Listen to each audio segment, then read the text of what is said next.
जगत में सब मतलब के यार, जगत में सब मतलब के यार, जगत में सब मतलब के यार, जगत में सब मतलब के यार।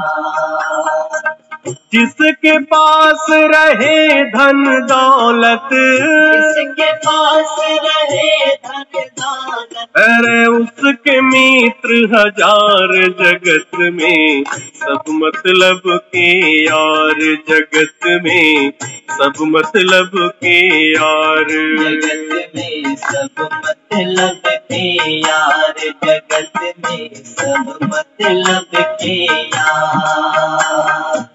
जिसके पास रहे धन दौलत, जिसके पास रहे धन दौलत, उसके मित्र हजार, जगत में सब मतलब के यार, जगत में सब मतलब के यार। आज कलयुग में मतलब के रिश्ते हर जगह देखे जा रहे हैं। जब तक आपके पास पैसा है, धन है, दौलत है, शोहरत है, तब तक सब आपके मित्र हैं। और जिस दिन ये सब कुछ खत्म हो जाता है, उस दिन कोई भी नहीं पूछता है। कोई किसी का नहीं जगत में, ये वेदों का सार, भैया ये वेदों का सार। कोई किसी का नहीं जगत में, ये वेदों का सार, भैया ये वेदों का सार।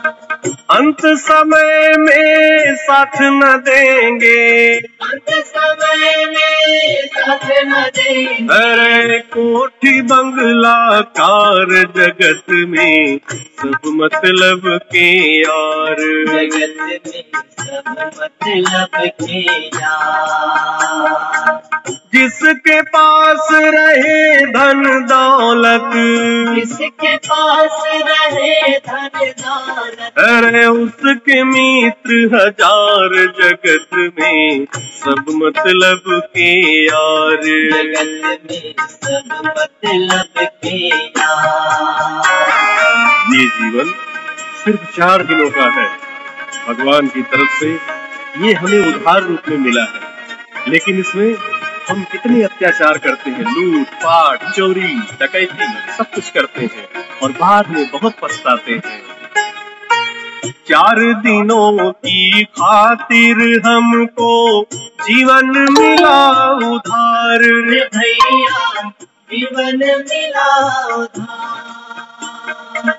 4 दिनों की खातिर हमको जीवन मिला उधार, भैया जीवन मिला उधार। लूट पाट कर जोड़ रहे सब, लूट पाट कर जोड़ रहे सब, अरे माया अपरंपार, जगत में सब मतलब के यार, जगत में सब मतलब के यार। जिसके पास रहे धन दौलत, जिसके पास रहे धन दौलत, अरे उसके मित्र हजार, जगत में सब मतलब के यार, जगत में सब मतलब के यार। आज इस कलयुग में मनुष्य माता पिता बहन भाई सभी से दुर्व्यवहार कर रहा है, अपने स्वार्थ सिद्ध में लगा हुआ है। सिर्फ स्वार्थ से मतलब है, किसी से कोई सच्चा प्रेम नहीं रह गया है। माता पिता बहन भाई से करते दुर्व्यवहार, रे भैया करते दुर्व्यवहार। माता पिता बहन भाई से करते दुर्व्यवहार, रे भैया करते दुर्व्यवहार। स्वार्थ सिद्धि में लगा हुआ है, सिद्धि में लगा हुआ है। यह सारा संसार जगत में सब मतलब के यार, जगत में सब मतलब के यार। जिसके पास रहे धन दौलत, जिसके पास रहे धन दौलत, अरे उसके मित्र हजार जगत में सब मतलब के यार, जगत में सब मतलब के यार।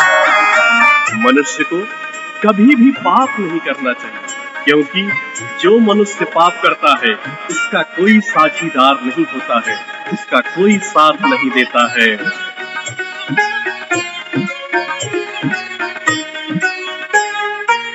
पाप पुण्य में नहीं कोई भी होता साझीदार, रे भैया होता साझीदार। पाप पुण्य में नहीं कोई भी होता साझीदार, रे भैया होता साझीदार। अनुज सतेंदर रूठ न जाए, अनुज सतेंदर रूठ न जाए, अरे अपना पालन हार जगत में सब मतलब के यार, जगत में सब मतलब के यार। जिसके पास रहे धन दौलत, जिसके पास रहे धन दौलत, अरे उसके मित्र हजार जगत में सब मतलब के यार, जगत में सब मतलब के यार। जगत में सब मतलब के यार। जगत में सब मतलब के यार।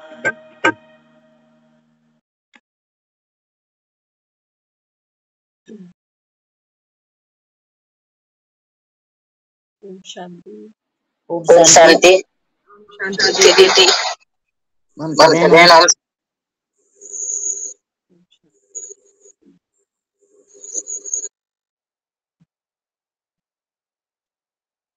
मामा कहते हैं कि बच्चे दुखी तो होते हो जब ये अनुभव करते हो ना कि जगत में सब मतलब के यार। दुखी होते हो, बाबा कहता है फिर मुझे पुकारते हो। बाबा कहता है जब मैं तुम्हारी पुकार सुन लेता हूँ तो बाबा कहता है ये कैसे भक्त है जो भगवान जब तुम्हारी पुकार सुन लेता है तो खुशी होने की बजाय बाबा कहते हैं दुखी हो जाता। बाबा कहता है दुनिया में तो भक्त ये फरियाद करता है कि भगवान मेरी कब सुनेगा। बाबा कहता है जब मैं तुम्हारी पुकार सुन लेता हूँ, जब कहते हो बाबा ये तो दुख की दुनिया है ना, अब हमें घर जाना और नहीं रहना यहाँ पर, हमें मुक्ति दे। बाबा कहता है जब मैं तुम्हारी पुकार सुन लेता हूँ तो तुम, बाबा कहता है, दुखी हो जाते हो, क्योंकि मैं तुमको कहता हूँ बच्चे अगर दुख से छूटना है तो दुख धाम को छोड़ो। ये पुरानी देह, पुराने मित्र संबंधी, इन सब को बुद्धि से भूलो। तो बाबा कहता है फिर तुम दुखी हो जाते। एक तरफ तो मुझे पुकारते हो कालों के काल को, और जब मैं आता हूँ तो बाबा कहता है डॉक्टरों को जाकर कहते हो कि कोई बढ़िया दवाई दे, मैं ठीक तो हो जाऊंगा ना डॉक्टर साहब। हाँ, छुट्टी कब मिलेगी मुझे? ऐसी दवाई दो जो जवानी फिर से लौटाए। बाबा कहता है कैसी बातें करते हो, मुझे क्या कहते हो? और बाबा कहता है फिर डॉक्टरों को जाके क्या कहते हो कि डॉक्टर साहब मैं जी जाऊंगा ना, मैं अपने पैरों पे चल जाऊंगा ना। फिर बाबा कहता है फिर तुमने मुझे क्यों पुकारा? जगत में सब मतलब के यार। बाबा कहते हैं बच्चे तभी तो मैं आया हूँ। हाँ, इस समय बाबा कहता है बच्चे तुमको इस दुखधाम की दुनिया से ले जाने के लिए आया हूँ। तो बाबा कहते हैं बच्चे खुशी से जाओगे या नाराजगी से जाओगे? जाना तो है बाबा, एक ही बार आया हूँ। और बाबा कहता है सबको लेके जाऊं। खुशी से कौन जाएंगे? बाबा कहता है खुशी से वो जाएंगे जिन्होंने बाप को पहचाना है, बाप से सुख पाया है, बाप की पालना ली है, बाप से परवरिश ली है। तो बाबा कहते हैं बच्चे ये तो खुशी खुशी जाएंगे। बाकी दुनिया वाले, वो तो बाबा कहता है तुम देख ही रहे हो, अस्पताल भरे पड़े हैं। हर एक आत्मा अपना अपना भोग भोग रही है। रो रो के ही भोगे जाते हैं ना कर्म भोग, रो रो के भोगे जाते हैं। एक बहन थी, ज्ञान में थी, लेकिन उनके जो पति थे वो ज्ञान में नहीं थे लेकिन सहयोगी थे। मना नहीं करते थे उन्हें, सहयोगी थे लेकिन खुद ज्ञान में नहीं। बहन एक नौकरी करती थी। तो एक बार वो बता रहे, कहते हैं जब मैं ऑफिस से शाम को बाहर आई तो मुझे बाबा सामने जैसे दिखा, और बाबा ने मुझे ऐसा संकल्प कराया कि बच्ची शाम को इतने बजे तेरा जो पति है ना, ये ओम शांति, जाने वाला है इस जगत से, तू रोएगी तो नहीं? कहती फिर मैंने अपनी बस ली, बस में बैठी, मैं सोच रही बाबा ने ऐसा क्यों आज संकल्प कराया मुझे। थोड़ी देर बाद बाबा फिर से दिखाई दिए। बाबा कहता बच्ची रोना नहीं। कहती फिर कोई जान पहचान के मिले बस में, बातचीत करने लगे तो मुझे वो सब भूल गया। और जब घर पहुंची तो पति घर में है। तो कहने लगी कभी मुझसे चाय नहीं मांगी इन्होंने, चाय पीते ही नहीं, लेकिन आज जब मैं घर गई तो मुझे कहने लगे मुझे चाय पीनी है। कहती जो जब मैं चाय बनाकर लेकर आई, मैंने कहा चाय बन गई ले लो, कोई होता तो चाय भी पीता।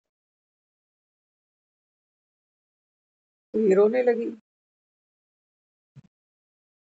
तो इसको याद आया कि ऑफिस से निकलते समय बाबा ने कहा था शाम को ऐसा होने वाला, तो तू रोएगी तो नहीं, तू रोना नहीं। तो जब बाबा की बात उसको याद आई ना, तो उसने अपने आंसू पोंछ दिए। 2 बच्चे थे उसके पास छोटे छोटे। अब जब इतना कुछ हो गया जीवन में तो ससुराल वालों ने उसको घर से बाहर कर दिया। कहते हैं अभी हमारी तो यहाँ गुजर बसर है नहीं, आप देख लो क्या करना है आगे। तो लड़कियां अक्सर माँ के घर जाती हैं, माँ तो माँ ही होती है ना, लेकिन जब बेटे भी शादीशुदा हो जाते हैं ना, तो वो भी माँ उन बच्चों के, उन बेटों के अधीन हो जाती। तो भाई ने कहा थोड़े दिन तक तो ठीक है, लेकिन हमेशा तो मैं यहाँ नहीं रख सकूंगा। तो बहन बता रहे थे, कहते मैं माँ के घर से भी निकली और 3 दिन तक एक पेड़ के नीचे बैठी रही।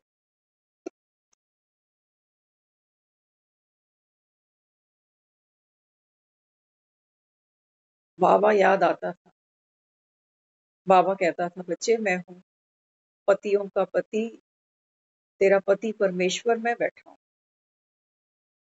देखो बाबा जो सहायता करता है ना दुख के समय, वो सहायता हिम्मत की होती है, साहस की होती है, विश्वास की होती है। यही राम की शक्तियां हैं। और ये जिसके पास है, अभी ये मुरली शुरू होते होते हम सोच रहे थे, कई बार दुनिया में ऐसी बहुत सी ट्रेजेडीज हम देखते हैं। कभी किसी का पति जल्दी, कोविड में तो कितने ऐसे केसेस हमने देखे।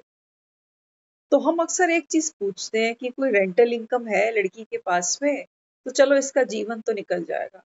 बेचारी मारी मारी तो नहीं घूमेगी कि बच्चे पालने हैं, घर का किराया देना है, ये वो सब। तो अक्सर हम फिनेंशियल सिक्योरिटी को बहुत महत्व देते हैं कि अगर 2 पैसे इसको मिल रहे हैं कहीं से, या रिटायरमेंट के सोचो कोई पेंशन भी आ रही है, तो भी कहते हैं चल 25-30 हजार में घर तो चला लेगी, कोई बात। तो आज हमको ऐसा ऐसा संकल्प आ रहा था कि हम दुनिया में बैठे हैं ना, तो पैसों की इम्पोर्टेंस तो जानते हैं, लेकिन मुश्किल घड़ी में ना इस पैसे से भी जरूरी ये पैसा काम आता है। ऐसे बहुत से लोगों को हम मिलते हैं जिनके पास रेंटल इनकम भी आ रही है, कुछ ना कुछ और भी जुगाड़बाजी है, लेकिन जब उनके साथ बैठो ना, वो बेचारे दुखी हैं अंदर से। तो वो जो बहन थी, वो कहने लगी कि पति जब चला गया मेरा, अचानक ऐसा कुछ हो गया, ससुराल वालों ने बाहर कर दिया, वहां से भाई ने भी बाहर कर दिया, तो 3 दिन वो कहती है मैं एक पेड़ के नीचे ही थी। तो जब बाबा की वो पावर मैंने अपने अंदर महसूस की कि बच्चे तू रोना नहीं, मैं पग पग तेरे साथ खड़ा हूं। क्योंकि जब हमारा माइंड ऑफ हो जाता है ना, तो ना तो हमें कोई काम करने की ताकत रहती है, ना खुद को संभालने की, ना बच्चे, ना जिम्मेवारी। जब मन में ही ताकत नहीं है, तो तन क्या कर लेगा। इसलिए सबसे बड़ी जो पावर है वो है मन की पावर, है ना। तो बाबा को उसने जब याद किया, कहती कि देखो, बाबा तो टचिंग करा रहा था कि शाम को जब जाएगी तो पति नहीं मिलेगा तुझे, तू रोएगी तो नहीं, तू रोना नहीं। अब छोटे छोटे बच्चे साथ में लेके बेचारी उस पेड़ के नीचे बैठी, हिम्मत आई अंदर कि बाबा मैं रोऊंगी नहीं, मैं आपका बच्चा हूं, मैं नहीं रोऊंगी। तो धीरे धीरे, क्योंकि कमाई तो थी उसकी, कोई नौकरी तो वो कर ही रही थी, तो धीरे धीरे उसने थोड़ा थोड़ा कुछ पैसा जोड़ा, तो एक किराए का कमरा उसने ले लिया। घर में एक बाबा की तस्वीर लाके रखी और बच्चों को बोला ये तुम्हारा बाप है। जीवन में कुछ भी करना, पहले बाप से राय ले लेना। तो आज तो कई साल बीत गए,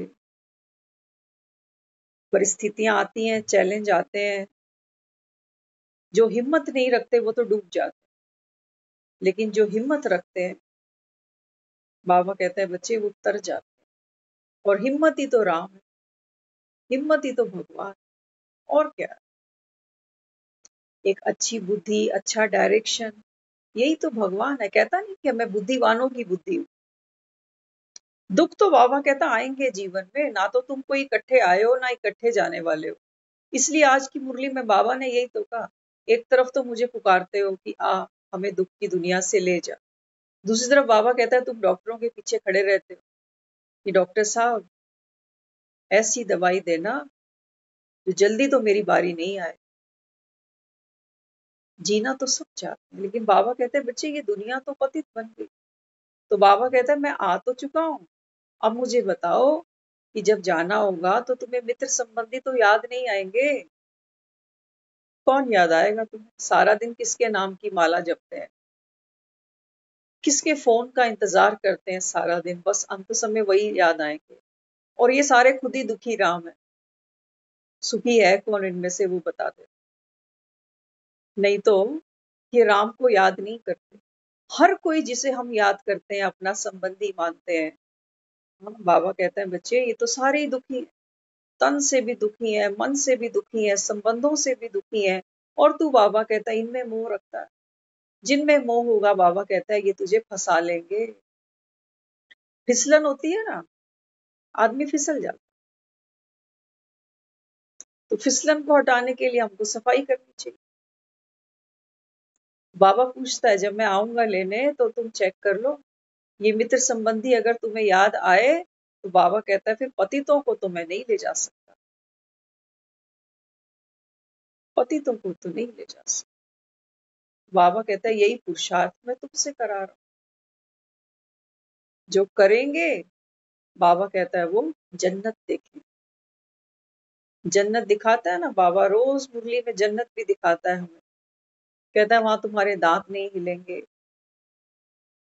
तुम कभी बाबा कहता है ऐसे बीमार होके नहीं मरोगे, वहां वहां रिश्तों से तुमको दुख नहीं मिलेगा, वहां मन बाबा कहता है तुम्हारे सदा प्रफुल्लित रहेंगे, without any reason, without any season. यहाँ तो हम खुश होते हैं, कोई त्योहार आ गया, किसी की शादी आ गई, किसी का कुछ हो गया, और बाबा कहता है फिर पीटते भी ढंग से हो। यहाँ पर कोई जब शरीर छोड़ देता है ना, आज सुबह मुरली में बाबा ने कहा कि जब किसी पत्नी का पति मर जाता है, सावित्री और सत्यवान को बाबा ने आज याद किया। बताया है, हमारा इतिहास कहता है कि सावित्री जो थी ना, वो सत्यवान के प्राण लेकर वापस आ गई। ये तो वही बात हो गई जैसे सालियां होती है ना, तो जीजे के जूते छुपा लेती हैं कि हम तो तेरे को बिना जूते के कैसे जाएगा। तो ये तो वही दिखाया है। मुरली के अंदर बाबा कहता है, बच्चे सावित्री थी ना, उसने धर्मराज को रोक लिया। हम सब ने भी तो कितनी मौतें देखी हैं। हाँ, कुंडियां लगी होती हैं अंदर, कौन आता है अंदर? किसी को पकड़ सकते हो आप कि ये आके इसको लेके जा रहा है? तो आप उसके जूते छुपा लो, गाड़ी की चाबी ले लो उससे कि कैसे जाएगा। मृत्यु दिखती नहीं है, क्योंकि मृत्यु बाहर से नहीं आती, मृत्यु भीतर से घटती है।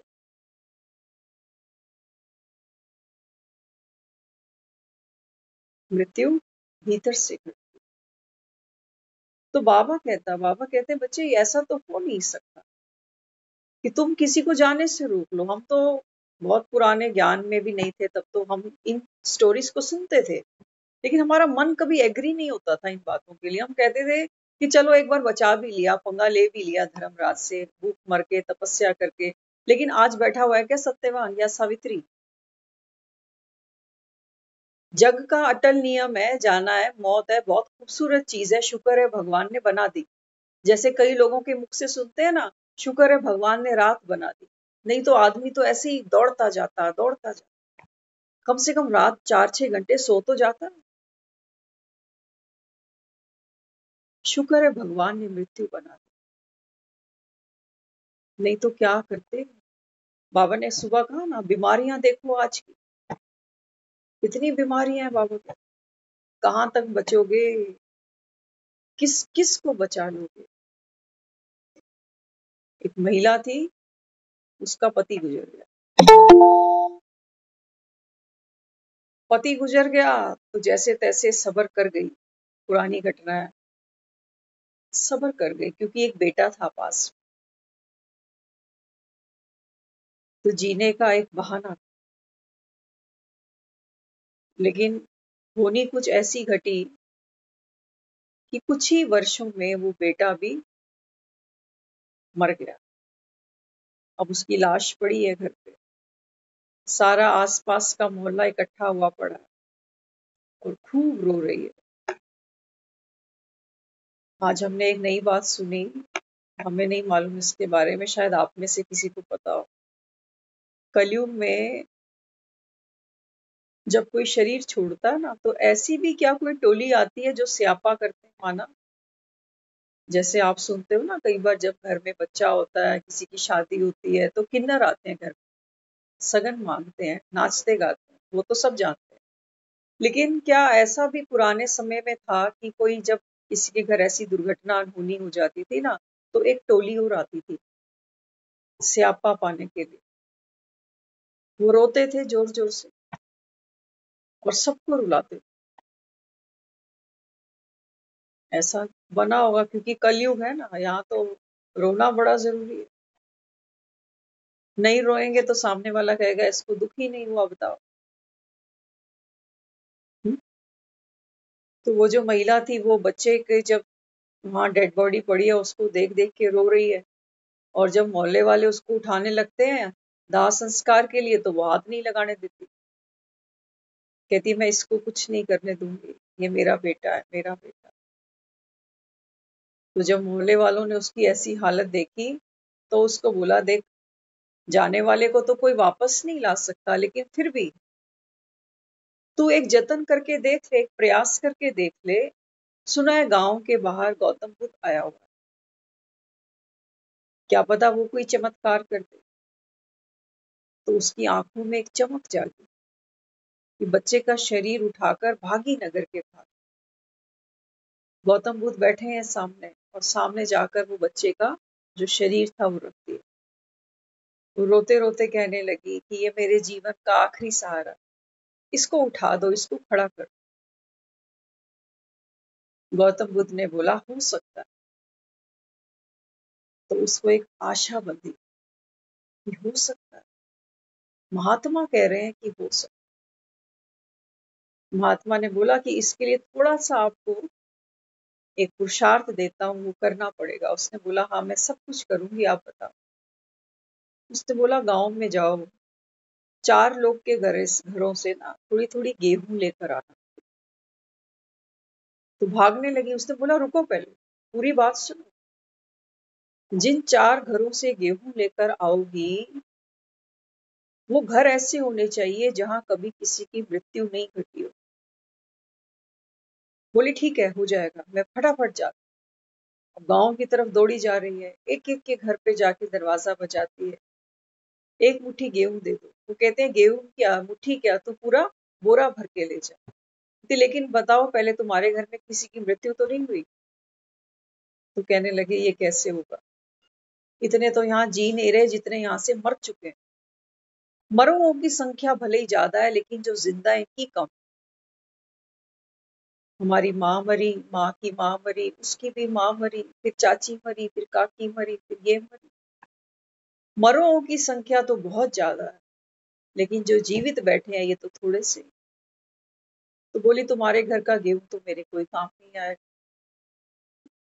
गांव का एक एक दरवाजा बजाती गई, बजाती गई, बजाती गई। सब कह रहे हैं कि मुट्ठी गेहूं नहीं, तू खलियान ले जा, कुछ भी करके तेरा बच्चा जी जाए बस। लेकिन वो घर मेरा नहीं है जहां कोई मृत्यु नहीं घटी। मैं तो खुद ही मरण शैया पर बैठा हूं, अब गया कि तब गया। तो वो 4 मुट्ठी गेहूं के वो नहीं ला सकती। लेकिन जब वो एक एक दरवाजा बजा रही है, लोगों से जब सुनती है, कोई कहता है मेरा जवान बेटा चला गया, कहता है मेरा बच्चा मेरी गोद में आने से पहले ही चला गया।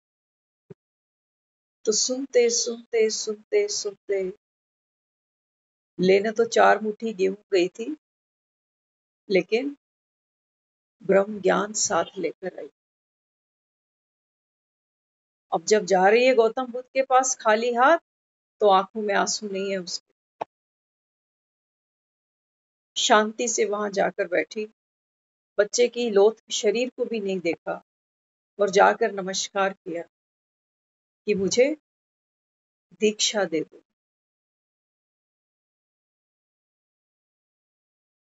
मुझे कुछ नहीं चाहिए। ये वो संसार है जहां हर कोई, चाहे देव आत्मा हो, चाहे महान आत्मा हो, चाहे कोई धर्म स्थापक हो, चाहे कोई शूद्र हो, चाहे कोई ब्राह्मण हो, यहाँ आके जाना सबको पड़ता है। ये तो भगवान को भी आकर जाना पड़ता है यहाँ से। तो हम और आप फिर क्या चीज है? बाबा कहते बच्चे यहाँ बैठे रहने का मोह नहीं पालो, यहाँ जो करने आए हो ना वो कर लो। 4 मुट्ठी गेहूं बाबा कहता है तुझे कहीं नहीं मिलेगी। कितना भी जोड़ लो, कितना भी कमा लो, कितने भी रिश्ते बना लो,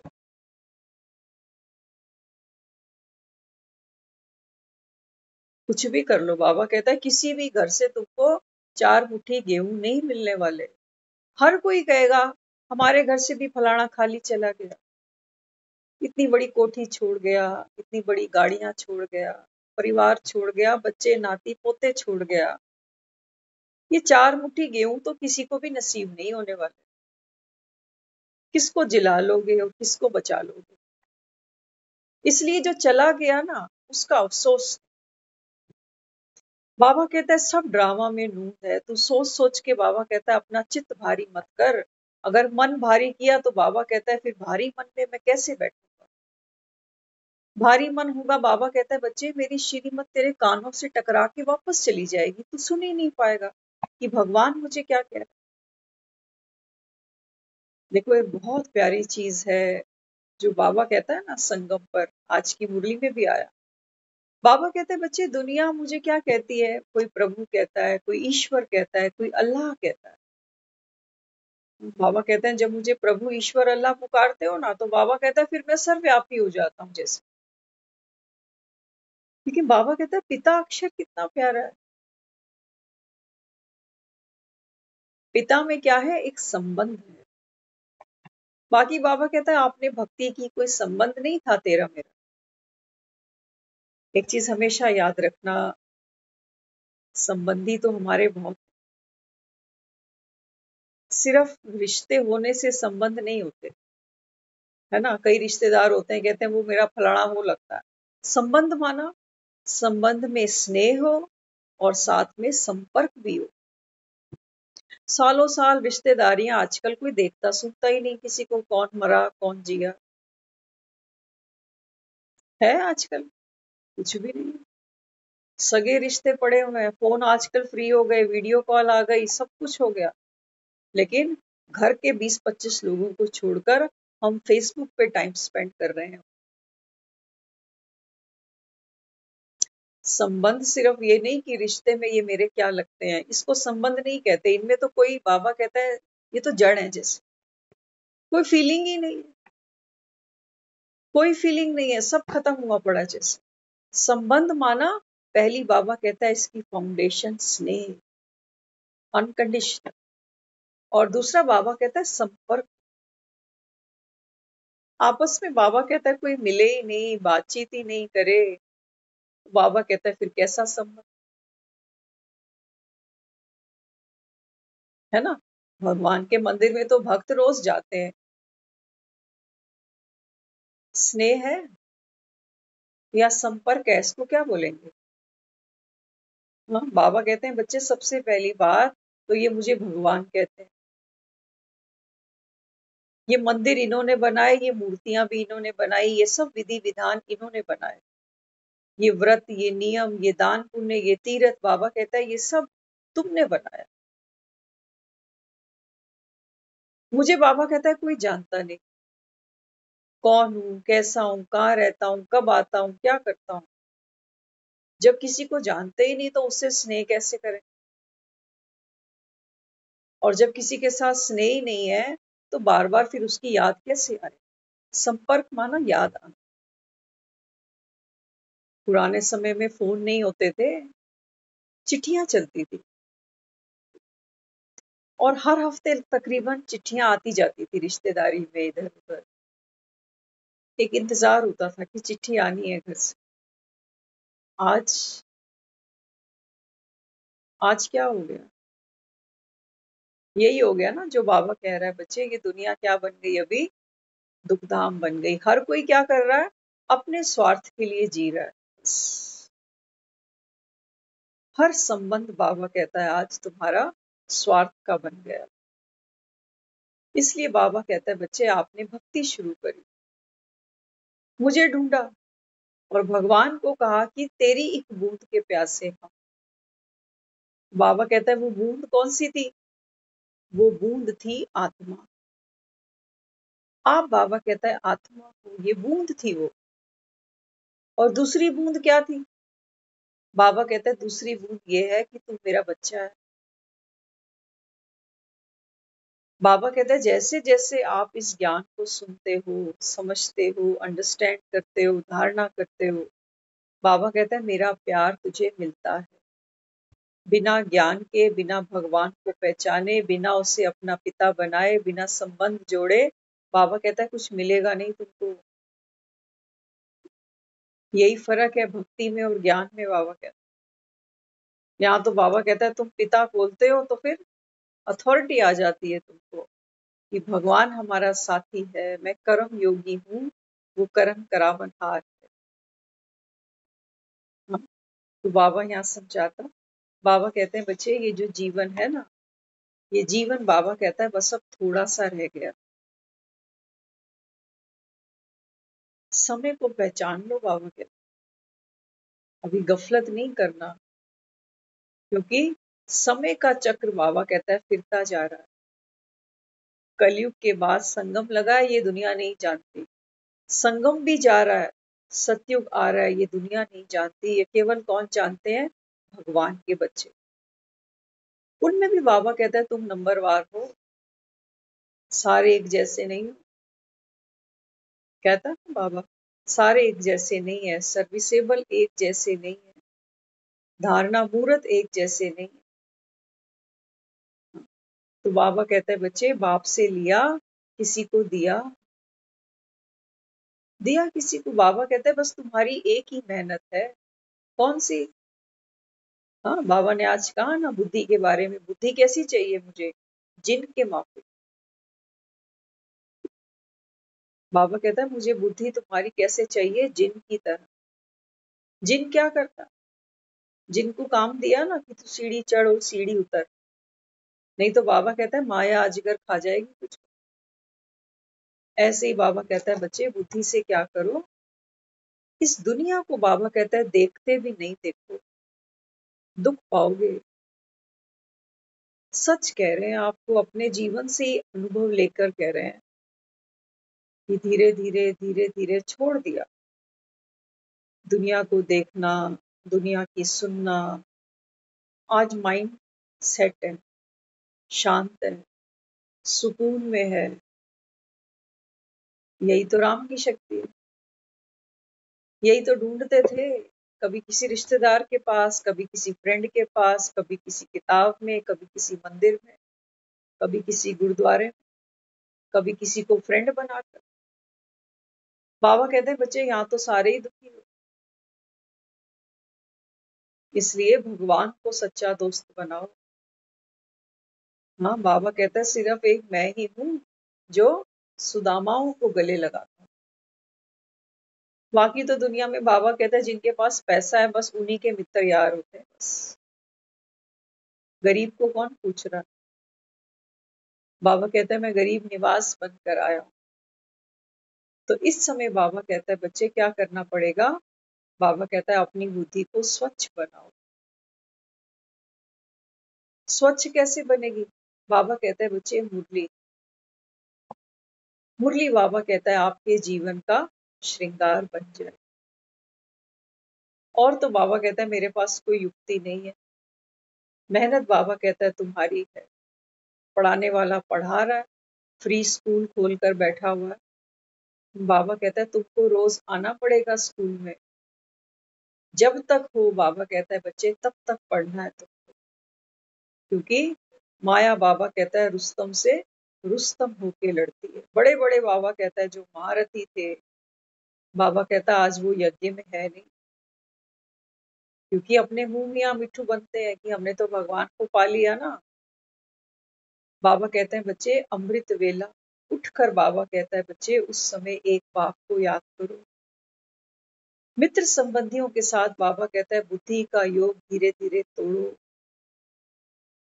एक डॉक्टर क्या करता है देखो, पेशेंट को ना अनस्थीसिया दिया जाता है, पहले बेहोशी दी जाती है, तब वो सर्जरी कर पाता है।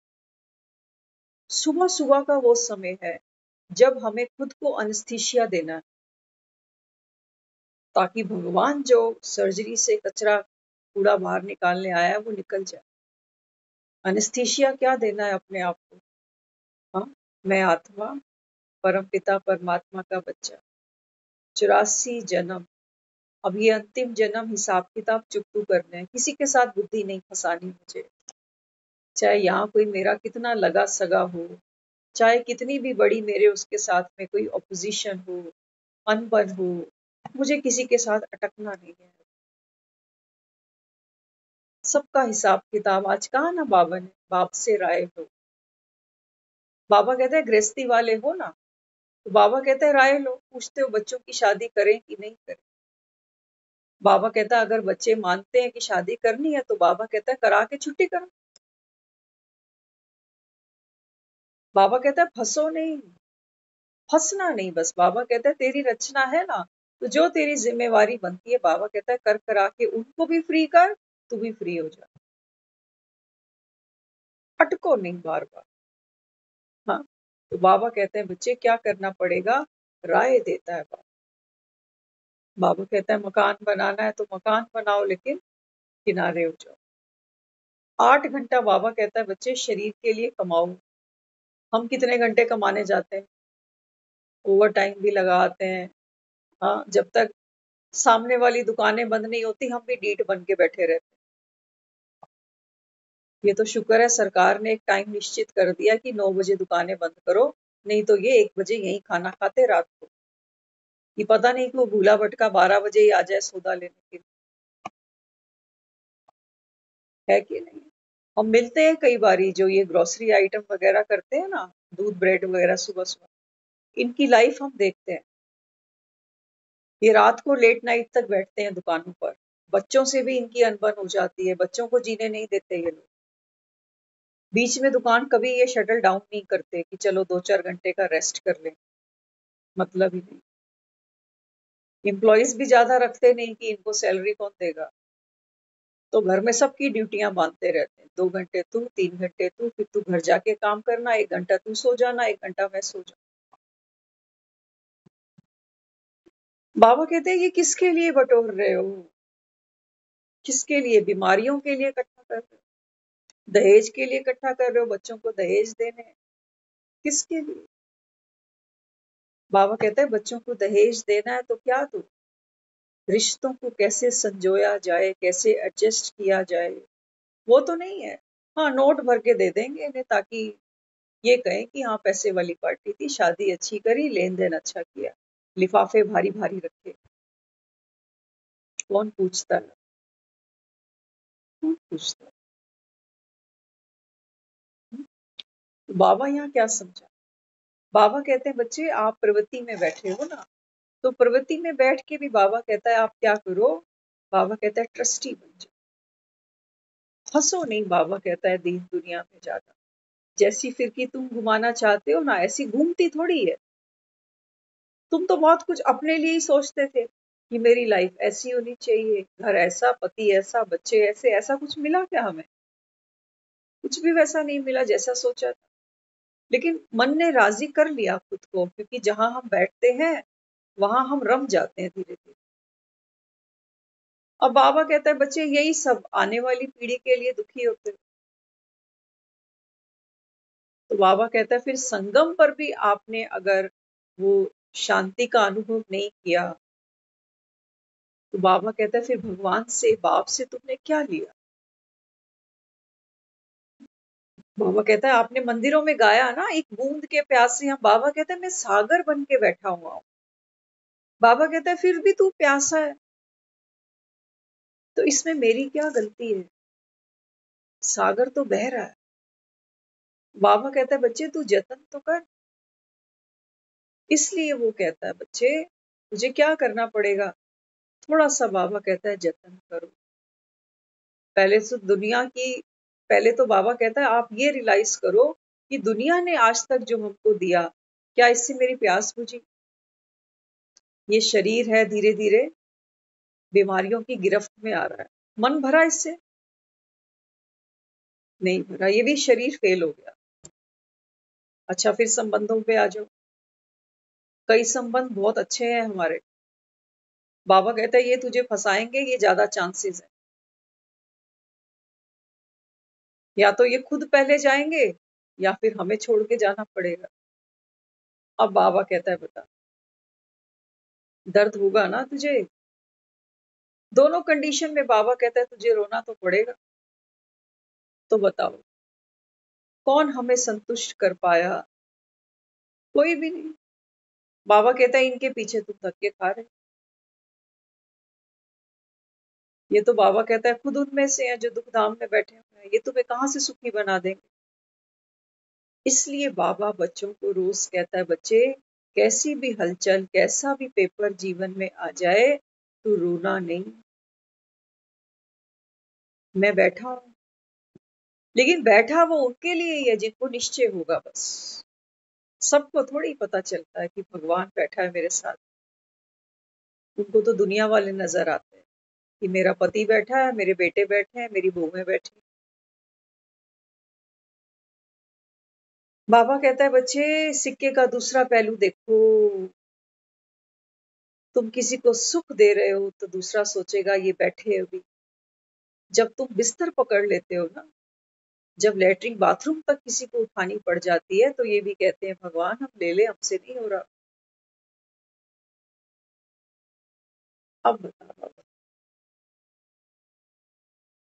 और बताओ। बाबा कहता है देखते हो ना दुनिया को, तभी तो मृत्यु से डरते हो, तभी तो लाचारी से डरते हो कि भगवान आज के समय में तो ऐसी औलाद कहां से ले आएंगे,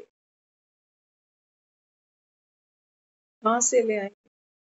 हम सुन रहे थे, आपने भी शायद सुना हो, भागवत में एक ऐसा दृष्टांत बताते हैं राजा ययाति का। एक ऐसा राजा जिसकी उम्र 100 साल की हो गई है, और 100 साल की हो गई तो यमदूत आ गया लेने के लिए। यमदूत ने कहा कि चलो, आपकी आयु पूरी हो गई। तो कहने लगा, अभी इतनी जल्दी?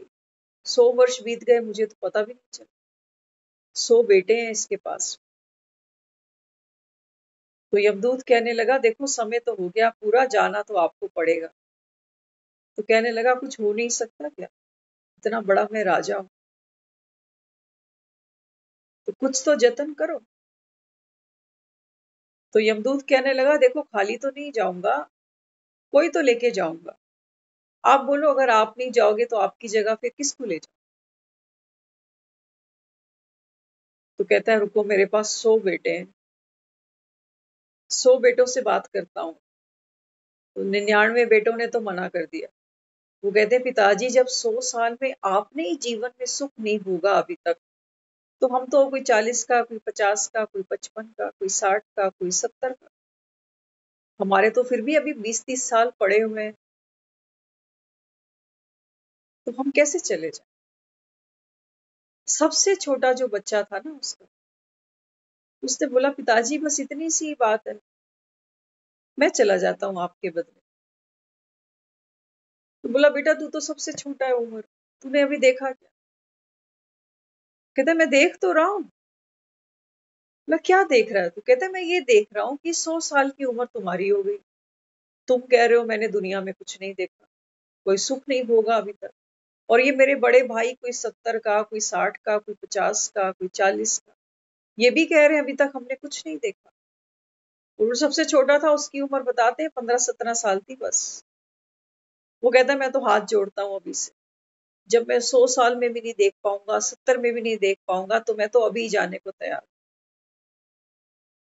मेरी बची हुई सारी की सारी जो आयु है वो आपको दे रहा हूँ, और मैं आपकी जगह चला जा। तो कहते हैं, वो जो यमदूत था ना, उस बच्चे को अपने साथ ले गया, और ये जो ययाति था, इसने फिर से एक लंबा जीवन जिया, और बहुत लंबा जीवन जीने के बाद फिर से यमदूत आकर खड़ा हो गया और बोले, अब चले, अब तो सुख भोग लिए तुमने। तो हंसने लगा ययाति।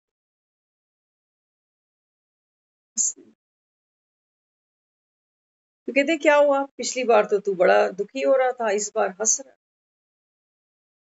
कहता, जब तू पहले आया था, जब मैंने 100 साल की उम्र पूरी की थी ना, तब भी मेरा मन नहीं भरा था, और आज भी तू आया, आज भी मेरा मन नहीं भरा, लेकिन ऐसी संतान मैं कहां से ले आऊं दोबारा? तो मैं अपनी मूर्खता पे हंसता हूं कि मैं कितना बड़ा मूर्ख हूं। जीभ कभी थकती है? जीभ नहीं थकती। आग कभी थकती है? कितनी भी लकड़ियां डालो, आग कभी नहीं थकेगी। कहता, मैं कितना बड़ा मूर्ख था, मैं समझा ही नहीं। और वो मेरा छोटा सा बच्चा, वो समझ गया कि ऐसी कोई चीज के पीछे भागना जो कभी तृप्त होगी ही नहीं, वो तो मूर्खता हुई ना। तो बाबा अपने को क्या समझाता? बाबा कहते हैं, बच्चे आप कर्मेंद्रियों के गुलाम नहीं बनो, कि बिस्तर छूट ही नहीं रहा 4 बजे हमसे, कौन सी मुसीबत आकर पड़ी हुई है अंदर? ये मूर्खता नहीं है क्या? क्या कहोगे इसको? कौन सी नींद चढ़ती है ऐसी? हाँ? बाबा कहते हैं, बच्चे कितना जीवन तेरा निकल गया। हम में से कोई यहाँ 50 का बैठा होगा, कोई शायद 60 का, कोई 70 का, कोई 40। एक छोटा बच्चा दुनिया में आता है ना, वो 20 घंटे सोता है। धीरे धीरे जैसे जैसे बच्चा बड़ा होता है, उसकी नींद कम होती है, 18, 16, 14, 12, 8। लेकिन जैसे जैसे बुढ़ापा आता है ना, हमारी नींद 8 घंटे से फिर कम होने लग जाती है। कारण? चिंताएं, तनाव, स्ट्रेस, डिप्रेशन, दुखी मन, जिम्मेवारियों का बोझ, कर्म बंधनों का बोझ, ये सब क्या करता है? हमारी रीढ़ को तोड़ता चला जाता है। और बाबा कहते हैं, बच्चे तुम्हें दिख रहा है ना, आज मुरली में बाबा ने बोला, दूरादेशी बनो।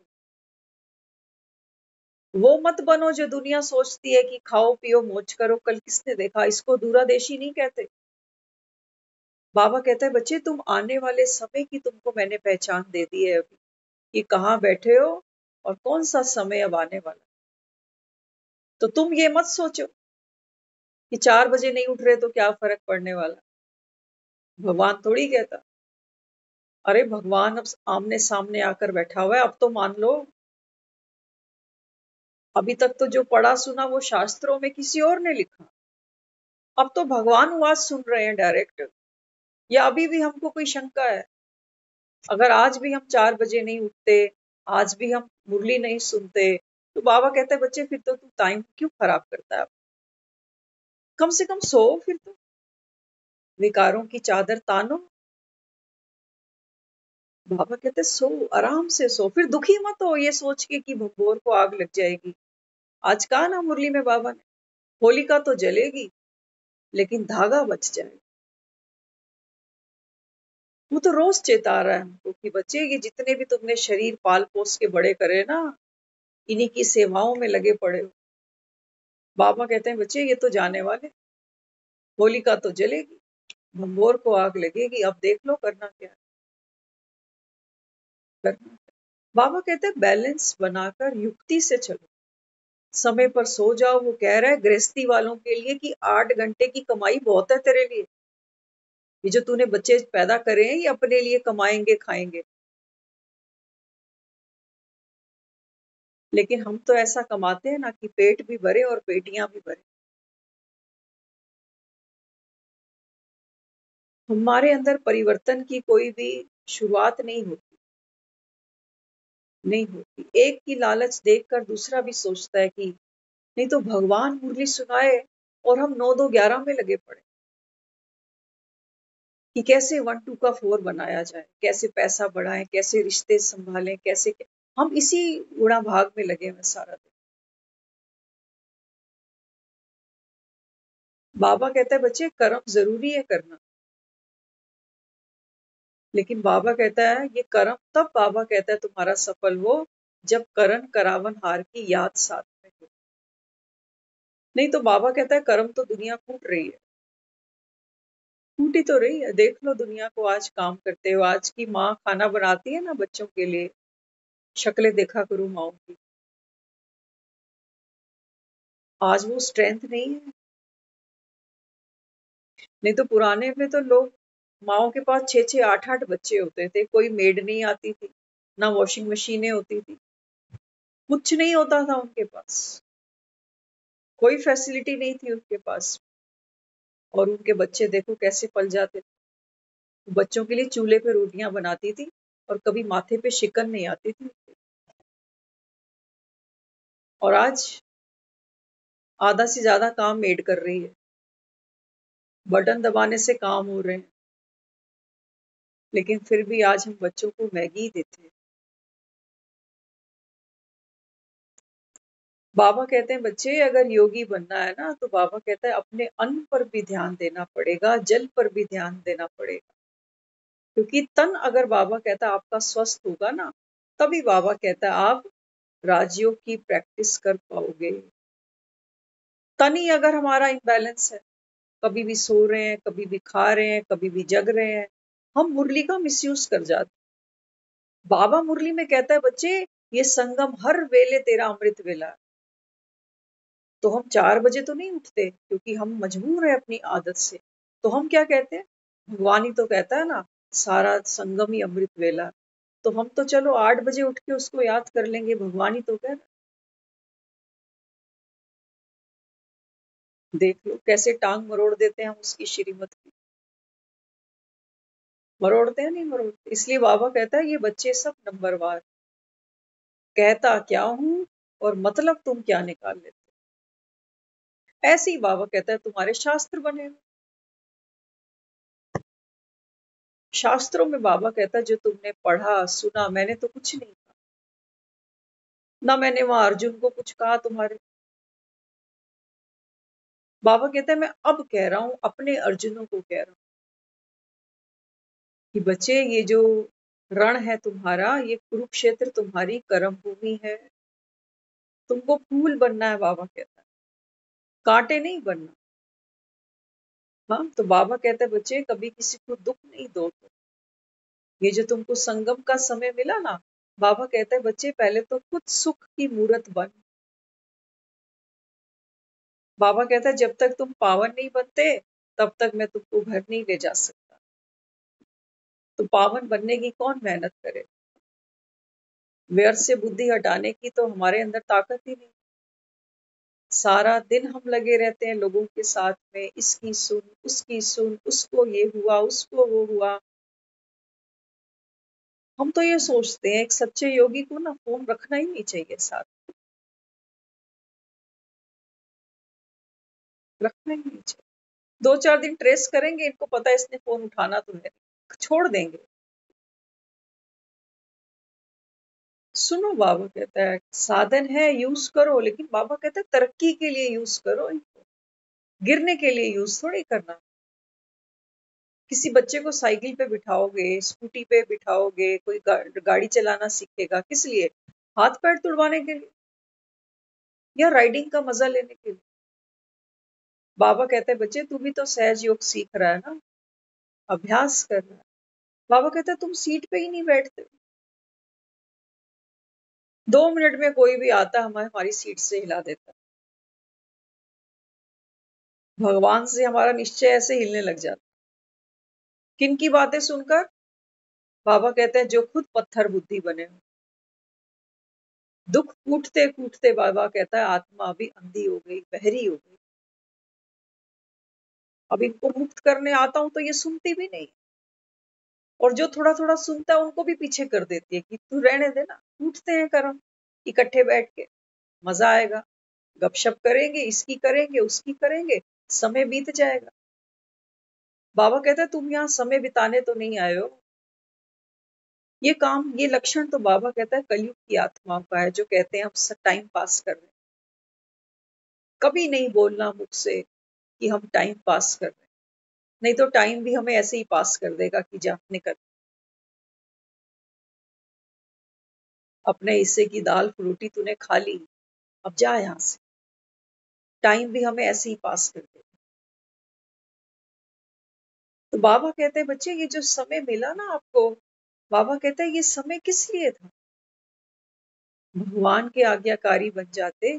भगवान ने एक सुंदर सी दिनचर्या हम सबको दी हुई है।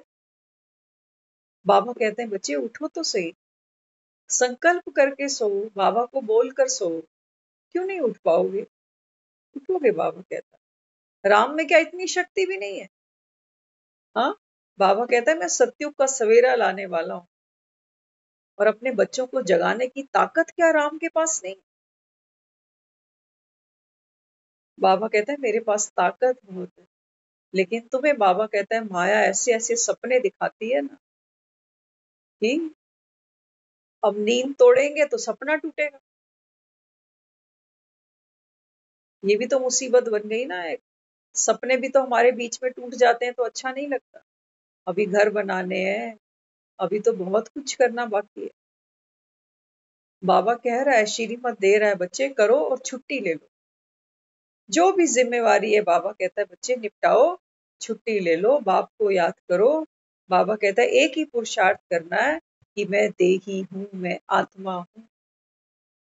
चलते फिरते बाबा कहता है ये अभ्यास करते चलो। तो बाबा कहता है बच्चे इस दुख की दुनिया से जाने में तुम्हें कोई अफसोस नहीं होगा, हंसी खुशी चलोगे। नहीं तो बाबा कहता है अगर बुद्धि इन देहधारियों में फंसी रही तो बाबा कहता है फिर से तुझे कलयुग में आना पड़ेगा। और तब दोषी भगवान को मत कहना कि कैसे घर में जन्म हुआ, कैसा पति मिला, कैसे बच्चे मिले। फिर ये कैसे कैसे उसको मत सुना। अभी वो कह रहा है ऐसे ऐसे कर, तो हम वो तो कर नहीं रहे, और जब कैसे कैसे करेंगे तो वो फिर नहीं सुनेगा। वो कहेगा जब मैं ऐसे ऐसे बता रहा था तुमने सुना नहीं, अब तू कर ऐसे ऐसे कैसे कैसे। तो इसलिए बाबा कहता है बच्चे अब ये वो समय है जो भगवान की श्रीमत पर चलने का समय है। और सब बातें बाबा कहता है संसार की व्यर्थ है, कुछ नहीं मिलेगा। अंत में बाबा कहता है बच्चे पछताओगे, पछताने के सिवा बाबा कहता है और कुछ तुम्हारे हाथ नहीं आने वाला। इसलिए हम सब बैठे हैं। भगवान कहता है बच्चे प्रतिज्ञा ही कर दो बाप से, प्रतिज्ञा करोगे, बाबा कहता है बच्चे भगवान तुम्हारा सहाय बने। लेकिन हम प्रतिज्ञा भी तो नहीं करते। हाँ, बाबा कहता है बच्चे एक ही प्रतिज्ञा हो, कौन हूँ? भगवान का बच्चा हूँ, भगवान का स्टूडेंट हूँ। स्टूडेंट रेगुलर अच्छे लगते हैं, स्टूडेंट पंचुअल अच्छे लगते हैं। और बच्चे कैसे अच्छे लगते हैं? आज्ञाकारी, वफादार। तो बाबा कहता है ये क्वालिटीज अपने अंदर इमर्ज करो, हैं तुम्हारे पास, कहीं बाजार से खरीद के नहीं लानी। तो बाबा कहते हैं बच्चे मेरी श्रीमत पर चलोगे, यही मेरा आशीर्वाद है, यही मेरी दुआएं हैं। बाबा कहता है यहीं से तुम्हारा स्वर्ग का रास्ता खुलेगा। ओम शांति।